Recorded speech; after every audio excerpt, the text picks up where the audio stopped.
So the morning that we've seen so far, several confirmed tornado warnings. We've had reports out of Nevada that there has been some damage, but it's not just been there, it's been in Oklahoma too, and these storms continue to move off to the east and north. And as they've marched east, we've also seen tornado watches get issued. So now we have another one that lasts well into the afternoon, 4 p.m. in fact, which we'll get to. Here are some of those local storm reports that we saw. One tornado that perhaps we saw develop in Kansas, crossing the state line.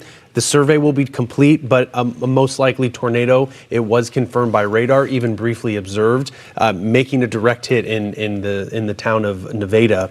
That storm racing off to the east, but we've had other reports too. In Oklahoma, there have been a handful of some of these reports, and this is very early in the day when we're looking at what today could feature. The focus has been in Paducah, down to Memphis, that Mississippi River Valley, that mid-Mississippi River Valley. But these storms with this associated front, this cold front that's been marching off to the east, there's been enough spin in the atmosphere to produce this. And so, Marissa, when we look at what we've already seen and what we could see, it really is just going to be a continuation. What's probably going to translate today, the few tornado warnings that we have will turn into multiple at the same time, and it's got all the makings of a tornado outbreak, which is concerning, but take this seriously. We have a tornado watch that now extends from Little Rock, Arkansas to St. Louis, Missouri. That's the one that lasts until 4 p.m. and that was issued out ahead of this line, which has had a history of producing tornadoes. It's interesting because with this issuance, Little Rock included in this, by the way. I was looking at a school district, Conway, which is just off to the north and west of Little Rock. They're doing an early dismissal because they want kids out by 1 o'clock and to have time to get home and to find a safe shelter with their parents. Little Rock actually posted something yesterday saying as of now they were sticking to their regular dismissal time. I wonder if that'll change. But when you wonder the importance of these weather offices and the Storm Protection Center, it's because of that forecasting and that foresight that these school districts can plan to make sure everybody's where they need to be safe for these storms. And you need to do the same thing. Time will vary depending on where you are, but hazards will generally be the same. Live radar, it's quiet. This is one of the quieter moments that we've had through the morning. And we still have a tornado warning on the board. And we still have a tornado warning on the board. And it's just one. It's right there, just to the north of I-70. This is in north central Missouri.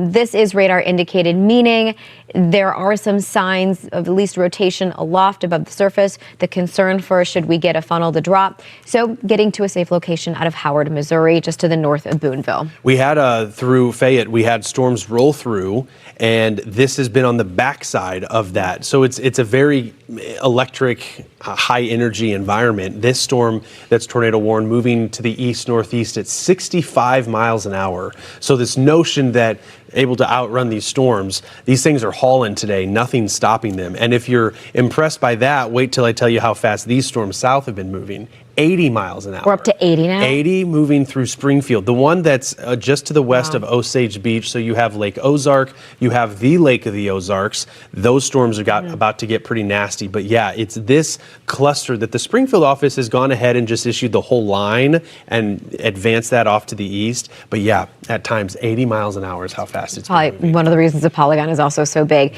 It also has tornado possible. And one of the trends we've been seeing is a lot of the spin that we've found and the tornadoes that maybe we've been able to pick up, at least via radar, it's very quick. So if this happens, it could be very quickly. And so when you have a tornado possible tag, I would just get to a safe location. A basement, are basements prevalent around here? Okay. Head to the basement. That's your best bet. If you don't have a basement, if you're in a mobile home, see if you can get to a shelter if you have time. These are racing across I-44, so interstate travel is also something you should suspend. And also just the fact that it's heavy rain. You are not going to be able to have visual confirmation of anything that happens, I can guarantee. And keep in mind, we've already seen throughout this morning some of that rain move through some of these cities. So just because we've had one round does not mean that we're off. In Branson, Missouri, we're taking a live look right now. That's the historic 76 Strip. And Ripley's Believe It or Not. So I believe we're looking, I think, in the direction of the east, and the storms are coming in from the west. So it's not looking too dark, but we'll keep tabs on it. It's a windy day too. That's the other thing. We've got wind advisories in effect, but yeah, those storms on the way to Branson. So let's go ahead and just continue into today, right? The threat for this afternoon, the threat for very intense, life-threatening weather. We're going to sound like a broken record. I feel like we probably already do, but you can't say it enough. And the fact that you're watching means you're going to be weather aware. Spread the word. Make sure your neighbors know. Make sure people are fully in tune with the forecast, because it's not every day we see the Storm Prediction Center issue that 5 out of 5 risk. Notice the legend at the top. It maxes out at 5, with 5 being extreme. And so noticing it is that lighter shade of pink. This morning, the SPC actually expanded a little bit further to the south and west. It now includes more of Arkansas, Pine Bluff down towards Monticello, but it also extends all the way through Paducah. That's more than 2 million people that are included in the level 5. Look at the level 4.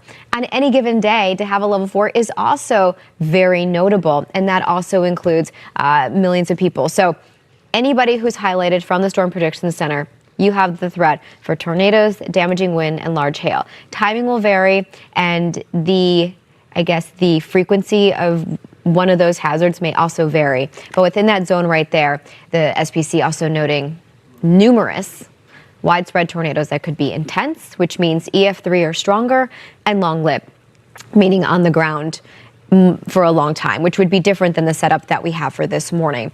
So there's a look at the available storm energy, Stephen. There's a lot of it. There's a lot of it for certainly to the south, but as you get further up to where that low is spinning, where the warm front is also pushing to the north, there's energy that we can tap into as well. Yeah. And it'll be utilized. It will be. I think that we'll see it. I mean, as far north as St. Louis, when we have looked at that outlook, St. Louis not under the greatest threat, but we've got a tornado watch until 4 p.m. there. This cold front, it's a unique feature, I guess, this go around, because fronts, as we know, typically they move on through. But this is going to do something pretty unique as it moves a little closer and out of the Ozarks and into that mid-Mississippi River Valley. We say that because the Mississippi River snakes right through Memphis. The front is going to slow down, and it's probably going to start behaving like more of a warm front eventually as we head into the overnight hours, and we're going to bring in some of that soupy air. So getting this almost transition that we're going to witness later tonight into the overnight hours, that speaks to the atmosphere that we're dealing with. Yeah. It's a unique one, not something that you see all the time, but looking at some of these winds,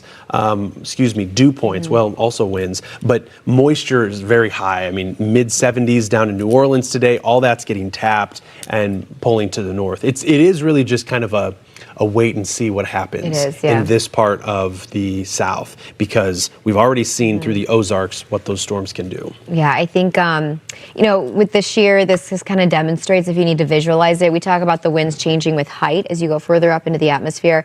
Not only do they change direction, the blue barbs indicating about 2 miles up, they also increase speed, and that makes it really easy for things to twist. So that's why we're looking at the support for some of these supercells, and it may not be. Last night we had more of a discrete setup. It was very discrete. There was quite a cap in the atmosphere. This, we could have multiple supercells kind of all along a broken line maybe, and they're going to be moving into an atmosphere that can continue to support and fuel them. The tornado threat is why we have such a high threat for today. And when you look at a probability like this, I mean, it's the top of our scale. It's a level 5. And this is sort of the chance of us getting a tornado in a specific point. And that's how this map is determined and read.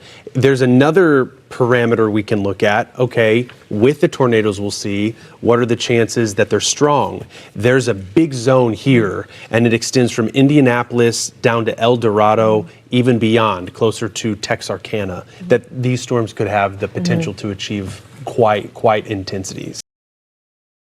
If you're under a tornado warning, that is your cue to take shelter. If you're at home, the best place to go, if you have one, is a basement. Some folks don't have a basement, so in that case, the best place to go is an interior hallway, closet, or some room in the middle of your home. You want to get on the lowest level. You want to stay away from windows. You want to stay away from doors. Put as many walls between you and the outside as you can. If a tornado happens to hit your home, the outside walls are going to be the first that suffer damage and possibly go down. So you want to be in the middle of your home. Typically, those are the areas that suffer the least amount of damage. Get a helmet. Get a bike helmet, baseball, football helmet.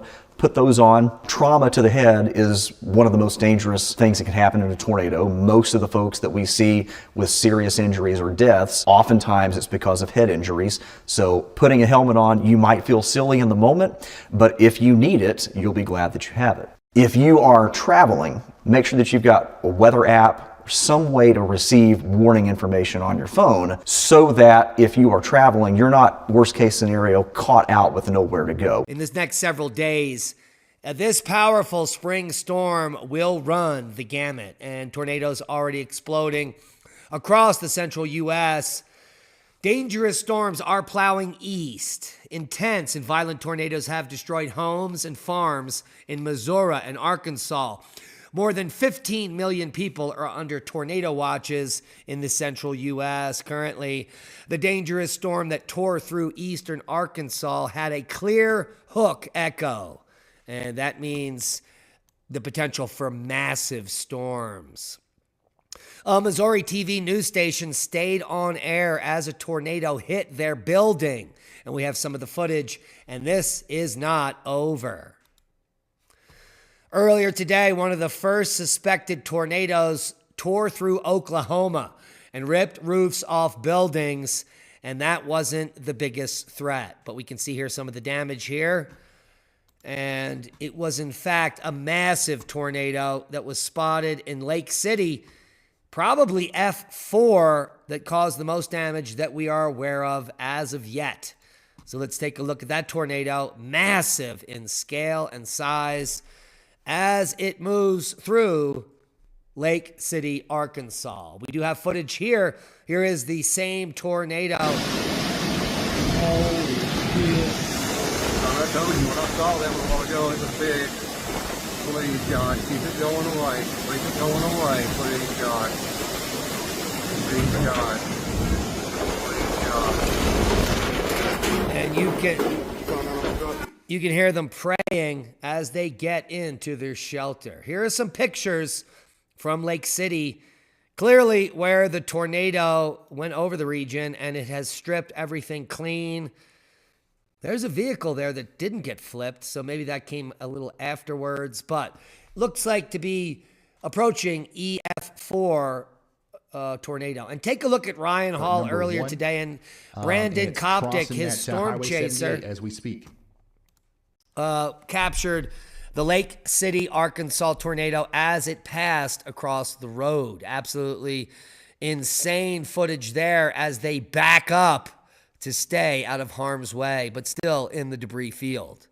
Absolutely amazing reporting coming from Ryan Hall's team and Brandon Koptic. Businesses in the town were also devastated, many having their storefronts ripped away or destroyed by the powerful winds. The small businesses that make up much of Selmer's local economy were hit especially hard. Those that had insurance were still left with major financial challenges as they begin the arduous task of rebuilding. Without doubt, the road to recovery for these businesses will be long and difficult. In addition to structural damage, the town faced widespread power outages that lasted for days. With roads blocked by debris, crews worked tirelessly to restore electricity to homes and businesses. Many people in Selmer were forced to rely on generators and emergency shelters in the days following the storm. As the full scale of the damage became clear, local, state, and federal agencies mobilized to assist with a response. Governor Bill Lee of Tennessee declared a state of emergency for McNairy County and other affected areas, enabling quicker access to disaster relief funds and resources. The Tennessee National Guard was deployed to assist with rescue operations and to help clear debris, while teams from the Federal Emergency Management Agency, FEMA, arrived to begin the process of providing financial and logistical support for the recovery. The federal government also promised to help Selmer rebuild. President Joe Biden offered his condolences to the victims and pledged that the administration would provide full support to the community. FEMA began conducting damage assessments to determine how best to allocate disaster relief funds, while the Tennessee Emergency Management Agency, TEMA, coordinated with local authorities to ensure an efficient recovery effort. At the local level, Selmer's residents banded together in the face of adversity. Volunteer groups from neighboring towns and counties arrived to assist with the cleanup and recovery. Local churches and civic organizations set up emergency shelters and distributed food, water, and essential supplies to those affected by the storm. Many residents who had not been directly impacted by the tornadoes took in displaced families, offering shelter in the midst of tragedy.